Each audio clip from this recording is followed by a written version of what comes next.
Hi friends అందరూ ఎలా ఉన్నారు? ఇవాళ వీడియోలో వచ్చేసరికి మనం C20 వాళ్ళకి, C16 వాళ్ళకి రిజల్ట్స్ అనేవి రిలీజ్ చేశారనమాట ఎస్‌బీఐ క్రెడిట్ కార్డు. అయితే మనకి C23 రిజల్ట్స్ అనేవి ఎప్పుడొస్తాయని చెప్పేసి తెలుసుకోబోతున్నామనమాట. సో, ఇక్కడ C23కి సంబంధించి రిజల్ట్స్ అనేవి మనకి ఏప్రిల్‌లో జరిగిన ఎగ్జామినేషన్‌కి సంబంధించి మార్చ్, ఏప్రిల్ ఎగ్జామినేషన్‌కి సంబంధించిన రిజల్ట్స్ అనేవి ఎప్పుడొస్తాయని చెప్పేసి డిస్కస్ చేసుకోబోతున్నామండి. మీకు క్లియర్ అప్డేట్ అయితే ఇవ్వబోతున్నాను. సో, అందుకన్నా ముందు మీరు ఇంకా ఎవరైనా సరే మన యూట్యూబ్ ఛానల్ ఇంకా సబ్స్క్రైబ్ చేసుకోలేదా? సబ్స్క్రైబ్ అయితే చేసుకోండి. సబ్స్క్రైబ్ చేసి పక్కనే కనిపిస్తున్న గంట సింబల్ క్లిక్ చేసి ఆల్ అయితే పెట్టుకోండి. ఓకేనా? సో, అట్లా వీడియో లైక్ చేయండి. లైక్ చేస్తే మనకు మరింత మోటివేషన్ అయితే వచ్చి సో, ఇలాగ డిప్లొమాకి సంబంధించి ప్రతి చిన్న అప్డేట్ కూడా మీ వరకు తీసుకొస్తానమాట. ఇక టాపిక్‌లోకి వెళ్ళిపోయినట్లయితే ముందుగా ఇక్కడ మనకి C20, C16 రిజల్ట్స్ రిలీజ్ చేశారండి.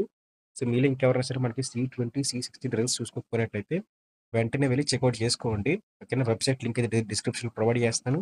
ఇక్కడ క్లిక్ చేసి మీకు సంబంధించి సో, మీకు పిన్ నంబరు, మీ సెమిస్టర్ క్లిక్ చేసినట్టు సబ్మిట్ కొట్టినట్లయితే రిజల్ట్స్ అయితే వస్తాయన్నమాట. అయితే మనకి 23 వాళ్ళకి రిజల్ట్స్ ఎందుకు రిలీజ్ చేశారు అది చూసుకున్నట్లయితే రిజల్ట్స్ అనేవి మనకి C23 వాళ్ళకి ఇంకొక 3-5 డేస్‌లో అయితే మనకు వస్తాయండి. ఓకేనా? సో, ఇదే వీక్‌లో అయితే మనకి రిలీజ్ అయితే అవుతుందన్నమాట. సో, ఇది మనకి జూన్ ఫస్ట్ వీక్‌లోనే రిజల్ట్స్ అనేవి రిలీజ్ చేస్తారు.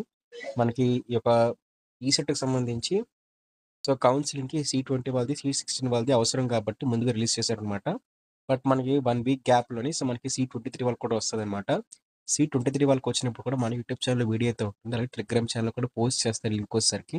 సో, అందరూ కూడా యూజ్ చేసుకోవచ్చు. సో, సబ్స్క్రైబ్ చేసుకొని మన యూట్యూబ్ ఛానెల్‌కి దాంతో పాటు వీడియోని అందరూ లైక్ అయితే చేయండి. లైక్ చేస్తేనే మనకి మరింత మోటివేషన్ అయితే వస్తుందన్నమాట. Thank you.